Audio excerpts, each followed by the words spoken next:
கர்த்தருடைய பரிசுத்த நாமத்திற்கு மகிமை உண்டாவதாக. இந்த வேர்ட்ஸ் ஆஃப் ட்ரெஷர் என்ற யூடியூப் சேனல் மூலமாக உங்களை சந்திப்பதில் கர்த்தருக்குள் மிகுந்த மகிழ்ச்சி அடைகின்றேன். அதிகாலையிலே திராட்சை தோட்டங்களுக்கு போவோம். திராட்சை கொடி துளிர்த்து அதன் பூ மலர்ந்ததோ என்றும், மாதளம் செடிகள் பூ பூத்ததோ என்றும் பார்ப்போம். அங்கே என் நேசத்தின் உச்சிதங்களை உமக்கு தருவேன்.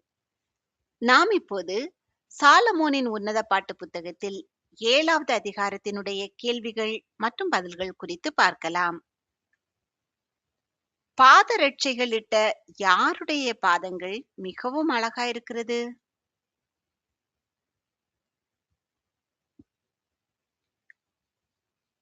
ராஜகுமாரத்தியின் பாதங்கள்.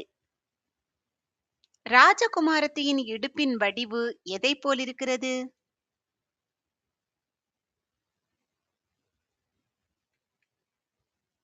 பூஷணம்.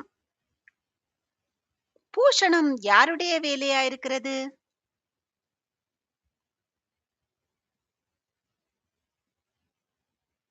விசித்திர தொழில்காரர். பூஷணம் என்பதன் அர்த்தம் என்ன?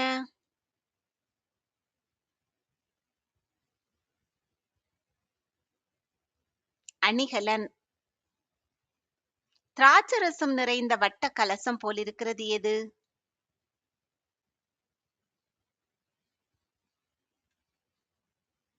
ராஜகுமாரத்தியின் நாபி. ராஜகுமாரத்தியின் வயிறு எதை போலிருக்கிறது?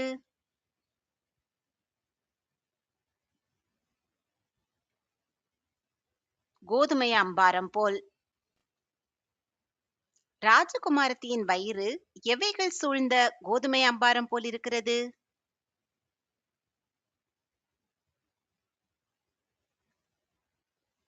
லீலி புஷ்பங்கள். நாபி என்பதன் அர்த்தம் என்ன?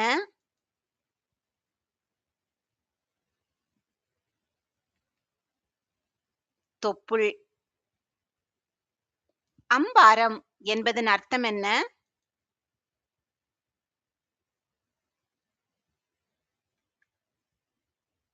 குவியல். வெளிமானின் இரட்டை குட்டிகளுக்கு சமானமாயிருக்கிறது எது?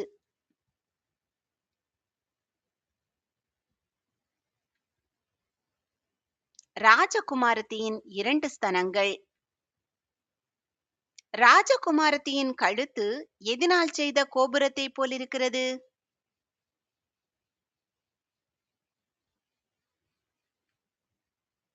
யானை தந்தத்தினால். எஸ்போனில் இருக்கும் வாசலின் பெயர் என்ன?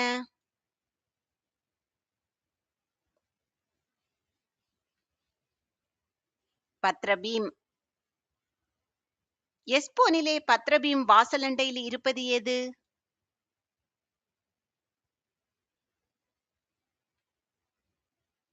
குளங்கள்.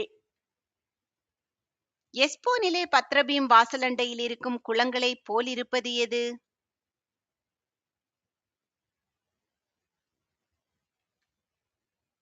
ராஜகுமாரத்தியின் கண்கள். தமஸ்குவின் திசையை நோக்குவது எது?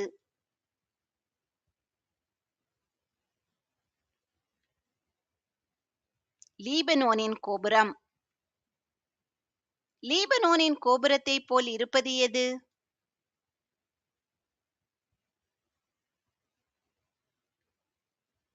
ராஜகுமாரத்தியின் மூக்கு. பத்ரபீம் என்பதன் அர்த்தம் என்ன?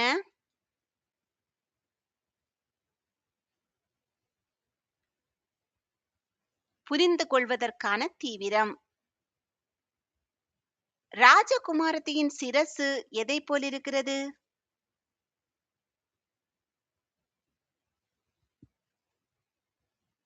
கர்மேல் மலையைப் போல். ராஜகுமாரத்தியின் தலைமயிர் எப்படி இருக்கிறது?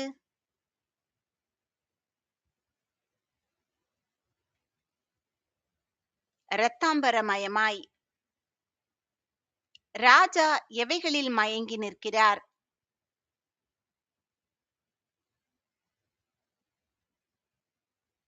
நடைக்காவணங்களில். சோதனை கேள்வி 1. ராஜகுமாரத்தியின் எவைகள் மிகவும் அழகா இருக்கிறது. ஏ பாதங்கள், பி பாடல்கள், சி வாக்குகள், டி நடனங்கள். இந்த கேள்விக்கான சரியான பதிலை கமெண்டில் தெரியப்படுத்துங்கள். நடைக்காவணம் என்பதன் அர்த்தம் என்ன?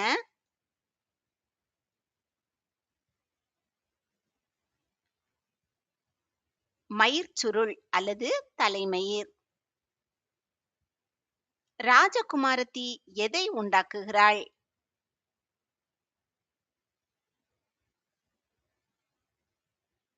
மனமகிழ்ச்சியை.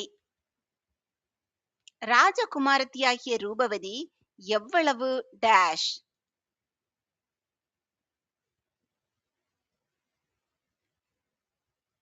இன்பமுள்ளவள்.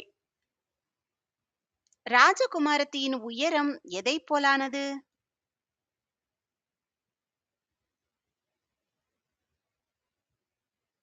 பனைமரத்தொழுங்கு.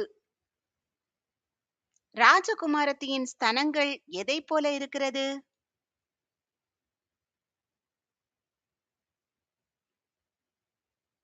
திராட்ச குலைகள் போல.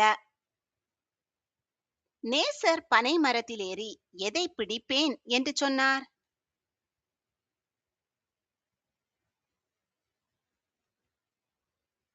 அதின் மடல்களை. ராஜகுமாரத்தியின் மூக்கின் வாசனை எவைகளைப் போல இருக்கிறது?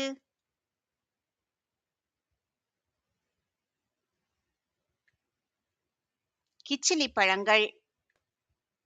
உறங்குகிறவர்களின் உதடுகளை பேச பண்ணுகிறது எது?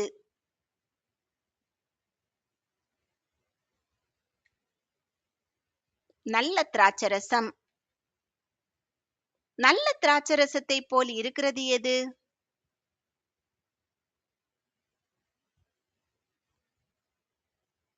ராஜகுமாரத்தியின் தொண்டை. நேசரின் பிரியம் யார் மேல் இருக்கிறது?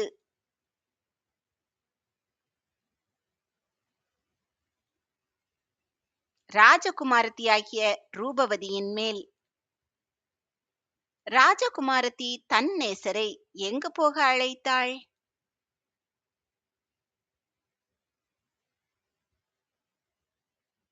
வயல்வெளிக்கு. ராஜகுமாரத்தி தன் நேசரை வயல்வெளியில் போய் எங்கே தங்க அழைத்தாள்?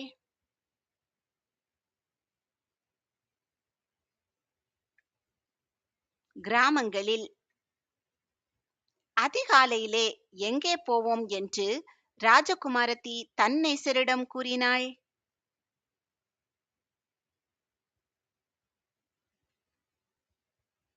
திராட்சத் தோட்டங்களுக்கு. எது துளிர்த்து அதன் பூ மலர்ந்ததோ என்று பார்ப்போம் என்று ராஜகுமாரத்தி நேசரிடம் கூறினாள்?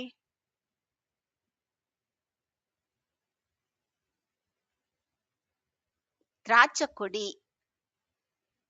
எவைகள் பூ பூத்ததோ என்று பார்ப்போம் என்று ராஜகுமாரத்தி நேசரிடம் கூறினாள்?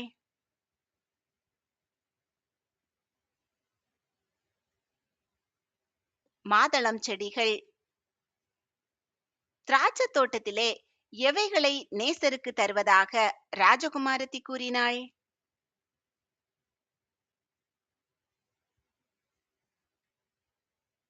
தன் நேசத்தின் உச்சிதங்களை.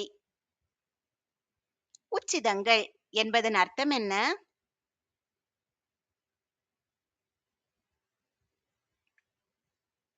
சிறப்புகள். எது வாசனை வீசும்?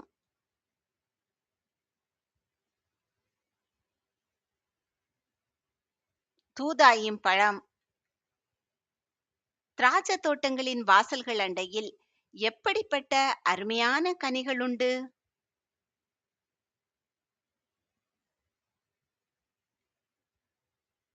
புதியவைகளும் பழையவைகளுமான. புதிய பழைய கனிகளை தன் நேசருக்கு வைத்திருக்கிறேன் என்றவள் யார்?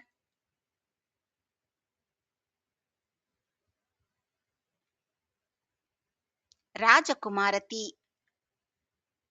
சோதனை கேள்வி 2.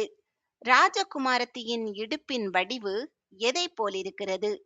ஏ பளிங்கு, பி இந்திரநீலம், சி பூஷணம், டி மழைத்துளி.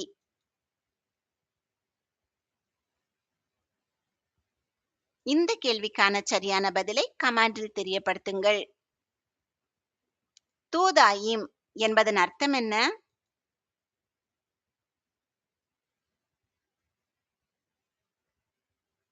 பால் உணர்ச்சியை தூண்டுகின்ற ஒரு பழம். உன்னத பாட்டு 7இல் ராஜகுமாரத்தியின் பண்புகள் எத்தனை விதமாக குறிக்கப்பட்டுள்ளது?